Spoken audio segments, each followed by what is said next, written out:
Bechara blogerga melisa ichkariga olib kirib ketib turib, hamma joyda melisa nalog bosib, Gulistonda bozor yopilib yotibdi bilsanglar. Kecha bittasi aytayapti, bloger chaqirib deymish.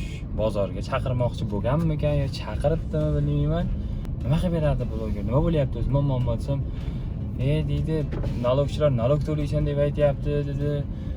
Yo'llarni yopib tashlagan ataylabdan bir narsa tadbirkorlarga imkoniyat yaratilgan bir paytlar bir narsalar deyapti.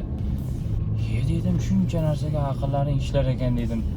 Nima uchun gaplarni bloger aytish kerak deyapman. Nimaga haq-huquqlaringni o'zlaring talab qilib, o'zlaring aytmaysizlar tegishli tashkilotlarga deyapman. Nima uchun seni muammoingni bloger bo'yniga olish kerak deb aytayapman-da endi. Orqang toza bo'ladigan bo'lsa, haq-huquqingni chiq, o'zing talab qil. Ahmoq emassan-ku, sen qo'yamassan-ku, nalog to'la desa, nimaga to'layotganingni bilmasdan dang'illatib to'laverib. To'laydigan bo'lsa, qarzing bordir. Nima uchun? Mana shunaqa o'zini mas'uliyatidan qochib, qo'rqib, haq-huquqimizni talab qila olmaganimiz uchun ham, birlasha olmaganimiz uchun ham har doim hamma narsadan orqada qolib yuraveramiz-da. O'zbekchilik mana shunaqa bo'ladi. O'zbekchilik desam, ko'plar meni yevray deb o'ylaydim, bilmayman. To'poyona IQ'si yetmaydiganlar gapni ko'pchiligi tushunmaydi-da. Muammo qolib ketib, o'zbek deyapsan, o'zbekchilik deyapsan deydi. Qo'y. Sen o'shanaqa haq-huquqingni talab qila olmaganing uchun ham o'sha ahvolga tushib yuribsan.